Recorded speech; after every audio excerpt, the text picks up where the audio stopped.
Hi, this is Derek Dean with Studio MMA. I'm with the president here, Scott Coker. You've done something that over 100 years boxing hasn't been able to do. You've come to terms and agreements with other companies. You've found ways to mesh. There were so many great matches that we never seen in boxing and in fighting because so-and-so's with so-and-so and Papa Bear won't let so-and-so fight so-and-so. This is huge. This is actually really exciting, and people don't give it the credit because now there is no dividing line where I won't let you fight. There's no line. There's not one fight that is relevant. That is not possible now. So any fight that you can think of is going to be possible. So to me, I'm excited for the future. And Nick Diaz had a very special clause in his agreement to box. We're all we've gone over that many times. Which eventually got him to the GSP fight, gave him some leverage to get the GSP fight. So, that's a very special occasion. They're not going to cross anybody over in the near future. But at some point, I think it's going to happen because I would love for it to happen because I'd like to see it myself. These big fights happen. So I think that it's just going to be a matter of time. But I think the fans have to be patient and things will work out. Now, when it comes to big fights, can you and Dana White have 3 martinis and just say, "I want to see these two fight"? Can you guys do that, or is there a lot more paperwork? No, it's not even that. I mean, honestly, everybody knows who the big fights are. I could go right down those lists and say, "Who do you want to see?" It would be the same. 99% of the answer would probably be the same. Yeah. So, to me, the big fights that are out there are already known. It's just a matter of timing, and I think that. That's what it comes down to is timing, and I think the fans have to be patient. Now, this isn't to accuse anyone. Maybe you can answer it better than anyone I've met. As the pool of talent grows more international, so you're talking about fighters from Holland or Croatia or wherever, you're talking about countries that do not follow the same guidelines in terms of, in Holland you can smoke marijuana, in America you can't unless it's medicinal. As you grow, do fighters from other countries have to stick by Vegas guidelines or their own guidelines, or how does that work when we're talking about such a giant thing? It's the one thing I will say is the fighters, wherever the commission that we're going to, they're going to be bound by those commissions. But when I say that, that's how Strikeforce was regulated in the past. But now, under the new ownership group and the new regime, these fighters, like for instance, if we go into a state that doesn't require X, Y, and Z, well, you know what? They have to go take it anyway because now the company's going to require it. So the company's requiring these guys to get full medicals, just like if they were fighting in Nevada or California, and so. The fighter, the requirements of the fighter, no matter where they fight, are going to be, A through Z, and they're going to have to pass all the other tests, all the the drug testing and the steroid testing, and they're going to be regulated by, if they're not regulated by the commission at the highest standard, they'll be regulated by our company at the higher standard. Now, the Ultimate Fighting Championship usually, to my knowledge, had a do not compete clause. If you're with us, you're with us. If you're not, you're not. Now, you've taken on fighters such as Alistair Overeem, who fights K1 and fights.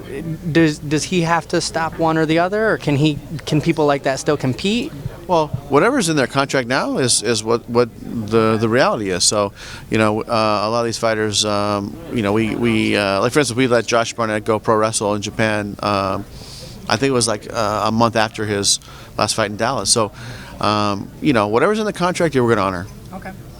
Now, as fighters, you have Tyrone Woodley here, who's a great fighter, and unfortunately, for whatever reason, personality, he didn't drink a lot and punch holes in walls. He didn't. He didn't make. I mean, he would have won, but he didn't make that the Ultimate Fighter.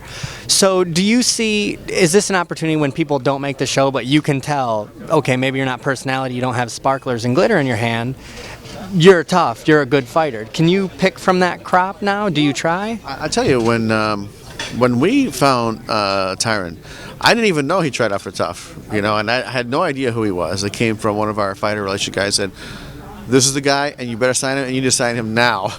And so I said, "Okay, let's sign him." But I had no idea what the background was, and I knew that he was a good wrestler, but I didn't know he tried out for tough, and I didn't know, what his whole story was, but he came really highly recommended from one of our talent scouts, and so, we signed him, and then I learned about his background in wrestling in Missouri, and what a stand-up guy is, and so, I think that, when you talk about the Spike TV show, the beauty of it is it's entertaining. Yeah. So you need, these entertaining, like you said, guys that, it's television, it's entertainment. So you're gonna have a little bit, sometimes different characters in that, and so I'm sure that's what they're looking for.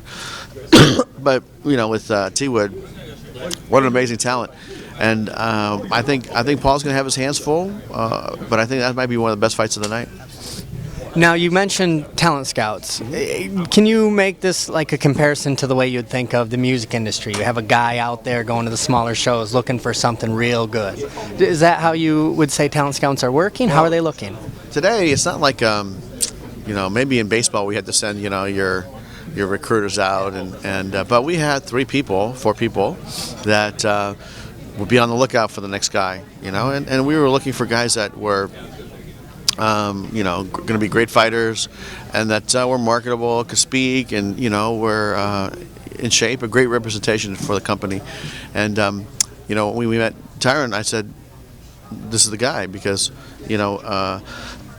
excuse me, my guy said he's the guy. I met him. I said, "This kid's going to be great for mixed martial arts," and I'm glad we signed him because what a stand-up guy and a great fighter. That's all right. How much of presentation does go into it? Like, if you want to talk about marketable guys, Tim Kennedy is nice, he's funny, and he's an American hero. So when you look at something like that, that's a total package. You can put him in front of anyone, and Robbie Lawler is a great fighter, but he's not. He doesn't smile for the camera as much. He doesn't do that. Robbie is Robbie. Yeah. Robbie's Robbie, and he'll come out and he's going to try to knock your head off. That's Robbie, but.